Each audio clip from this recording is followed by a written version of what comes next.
अस्सलाम वालेकुम वरहमतुल्लाहि वबरकातुहू। मेरे प्यारे दोस्तों, मैं उम्मीद करता हूँ आप सब लोग खैरियत से होंगे। अल्लाह पाक आपकी तमाम परेशानियों को दूर अता फरमाए, आपके घर में कारोबार में बेपनाह बरकत अता फरमाए। मेरे प्यारे दोस्तों, अगर आप लोगों ने आज से ही सूरह यासीन को पढ़ना या फिर सुनना शुरू कर दिया तो मैं आप लोगों से वादा करता हूँ आप लोगों की ज़िंदगी संभल जाएगी। आप लोगों की ज़िंदगी में जितनी भी परेशानियाँ हैं, जितनी भी मुसीबतें हमेशा के लिए दूर हो जाएंगी। प्यारे दोस्तों, सूरह यासीन एक बहुत ही बरकत वाली सूरह है। सूरह यासीन को कुरान पाक का दिल भी कहा जाता है और लाखों लोग रोजाना सूरह यासीन को पढ़ते भी हैं और सुनते भी हैं। मेरे प्यारे दोस्तों, अगर आपका कोई कारोबार है, आपके कारोबार में बरकत नहीं हो रही है, आपको अपने कारोबार से कुछ भी फायदा नहीं हो रहा है, तो मेरे प्यारे दोस्तों आप लोग आज से ही रोजाना सूरह यासीन को पढ़ना शुरू कर दे या फिर हमारे वीडियो के अंदर सुन लिया करें। इंशाल्लाह तबारक व तआला मुझे पूरी उम्मीद है आपके कारोबार में बेपनाह बरकत होने लगेगी, आपके कारोबार में गैप से मदद आना शुरू हो जाएगी। चंद दिन भी नहीं गुजरेंगे और आप लोगों को इससे फायदे दिखने शुरू हो जाएंगे। प्यारे दोस्तों, अगर आपकी कोई दुकान है, आपकी दुकान में बरकत नहीं हो रही है, आपको अपनी दुकान से कुछ भी फायदा नहीं दिख रहा है और आपकी दुकान में कस्टमर आना बंद हो गए हैं, तो मेरे प्यारे दोस्तों आप लोग आज से ही रोजाना सूरह यासीन को पढ़ना शुरू कर दे या फिर हमारे वीडियो के अंदर सुन लिया करें। इंशाल्लाह चंद दिन नहीं गुजरेंगे और आप लोगों को इससे फायदे दिखने शुरू हो जाएंगे। इंशाल्लाह आपकी दुकान तरक्की की ओर चलने लगेगी और आपकी दुकान के गले में पैसा ही पैसा दिखना शुरू हो जाएगा। मेरे प्यारे दोस्तों, अगर कोई भी इंसान अपनी दुकान पर बैठकर रोजाना सूरह यासीन को पढ़ता है या फिर इस वीडियो के अंदर तेज आवाज के साथ सुनता है तो उसकी दुकान में गैप से मदद आना शुरू हो जाती है और उसकी दुकान में कस्टमर आना शुरू हो जाते हैं, उसकी दुकान तरक्की की ओर चलने लगती है। तो आइए मेरे प्यारे दोस्तों, अब आप लोग अपने मकसद को अपने दिल में रखिए। मैं आप लोगों को सुना देता हूँ सूरह यासीन, आप लोग दिल लगाकर पूरे यकीन के साथ सुने। पर उससे पहले मेरे प्यारे दोस्तों आप लोगों का फर्ज बनता है हमें सब्सक्राइब कर ले। अगर आप लोगों ने हमें सब्सक्राइब कर लिया तो मैं वादा करता हूँ आप लोगों की जिंदगी संभल जाएगी और आप लोगों का सब्सक्राइब करना जाया नहीं जाएगा, क्योंकि आप लोगों ने सूरह यासीन के चैनल को सब्सक्राइब किया है। तो जल्दी से हमें सब्सक्राइब कर ले और हमारी इस प्यारी सी वीडियो को दिल से लाइक करके कमेंट बॉक्स में आमीन जरूर लिखिएगा और हमारी इस प्यारी सी वीडियो को अपने तमाम दोस्तों तक जरूर शेयर करें ताकि वो भी सूरह यासीन को सुन सके। प्यारे दोस्तों, अगर आपकी शेयरिंग की वजह से किसी एक इंसान ने भी सूरह मुबारक को सुन लिया तो इसका सवाब आपको भी मिलता रहेगा जब तक ये वीडियो चलती रहेगी। तो जल्दी से इस वीडियो को शेयर कर ले और इस वीडियो के अंदर सूरह यासीन को दिल लगाकर पूरे यकीन के साथ सुने। इंशाल्लाह चंद दिनों में ही आपको इससे फायदे दिखने शुरू हो जाएंगे। तो ये लीजिए मेरे प्यारे दोस्तों, आप लोग सुन लीजिए सूरह यासीन दिल लगाकर पूरे यकीन के साथ।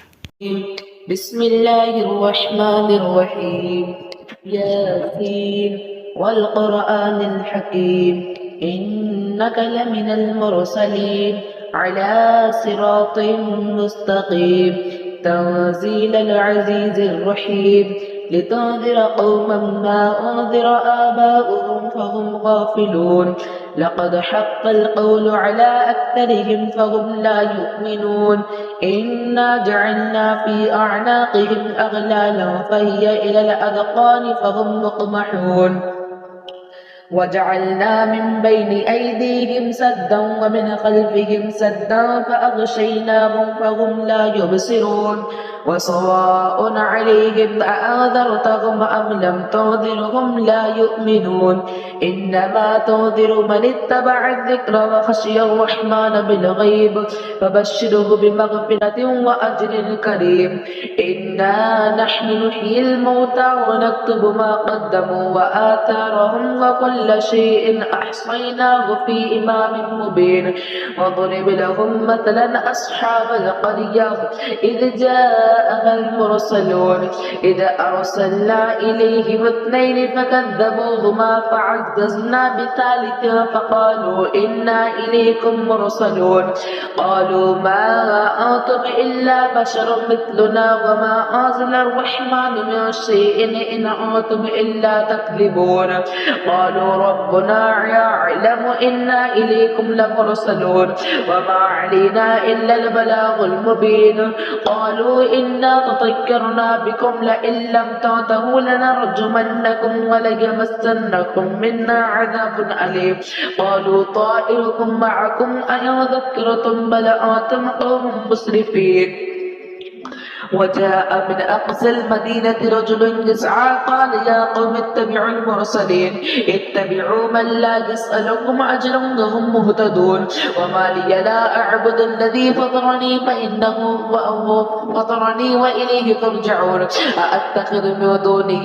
آلهة إن يردني الرحمن لا تغني عني شفاعتهم شيئا ولا ينقذون إني إذا لفي ضلال مبين إني آمنت بربكم تسمعون قيل ادخل الجنة قال يا ليت قومي يعلمون بما غفر لي ربي وجعلني من المكرمين وما أرسلنا على قومه من بعده من وجود من السماء وما كنا مرسلين يا كانت إلا صيحة واحدة فإذا هم خامدون يا حسرة على العباد ما يأتيهم من رسول إلا كانوا به يستهزئون ألم يروا كم أخلقنا قبلهم من القرون أنهم إليهم لا يرجعون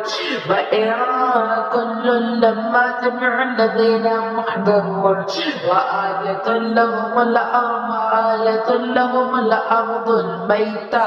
أحييناها وأخرجنا منها حبا فمنه يأكلون وجعلنا فيها جنات من نخيل وأعناب وفجرنا فيها من العيون ليأكلوا من ثمره وما عملته أيديهم أفلا يشكرون سبحان الذي خلق الأزواج كلها مما تنبت الأرض ومن أنفسهم ومما يعلمون وآية لهم الليل نسلخ منه النهار فإذا هم مظلمون والشمس تجري لمستقر لها ذلك تقدير العزيز العليم والقمر قدرناه منازل حتى عاد كالعرجون القديم لا الشمس ينبغي لها أن تدرك القمر ولا الليل سابق النهار وكل في فلك يسبحون وآية لهم أنا حملنا ذريتهم في الفلك المشحون وخلقنا لهم من مثله ما يركبون وإن نشأ نغرقهم فلا صريخ لهم ولا هم يوقظون إلا رحمة منا ومتاعا إلى حين وإذا قيل لهم اتقوا ما بين أيديهم وما خلفكم لعلكم ترحمون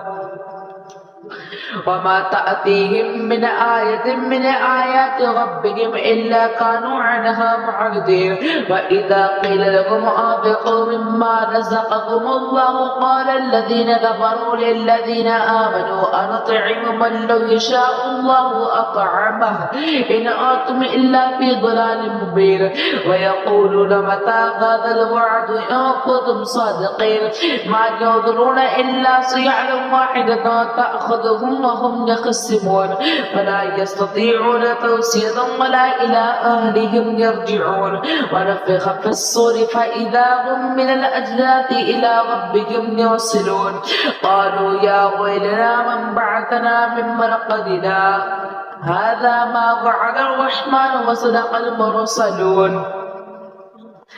إن كانت إلا صيحة واحدة فإذا هم جميع لدينا محضرون فاليوم لا تظلم نفس شيئا ولا تجزون إلا ما كنتم تعملون إن أصحاب الجنة اليوم في شغل فاكهون هم وأزواجهم في ظلال على الأرائك متكئون لهم فيها فاكهة ولهم ما يدعون سلام قولا من رب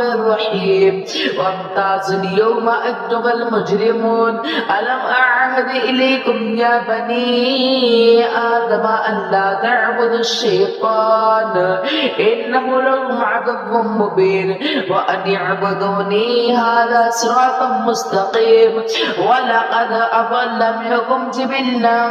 كثيرا أفلم تكونوا تعقلون هذه جهنم التي كنتم توعدون اصلوها اليوم بما كنتم تكفرون اليوم نختم على أفواههم وتكلمنا أيديهم وتشهد أرجلهم بما كانوا يكسبون ولو نشاء لطمسنا على أعينهم فاستبقوا الصراط فأنى يبصرون ولو نشاء لمسخناهم على مكانتهم فما استطاعوا مضيا ولا يرجعون ومن نعمره نعمره ننكسه في الخلق أفلا يعقلون وما علمناه الشعر وما ينبغي له إن هو إلا ذكر وقرآن مبين لينذر ما كان حجا ويحق القول على الكافرين أولم يروا أنا خلقنا لهم مما عملت أيدينا أنعاما فهم لها مالكون وذللناها لهم فمنها ركوبهم ومنها يأكلون ولهم فيها منافع ومشارب أفلا يشكرون واتخذوا من دون الله آلهة لعلهم ينصرون لا يستطيعون نصرهم وهم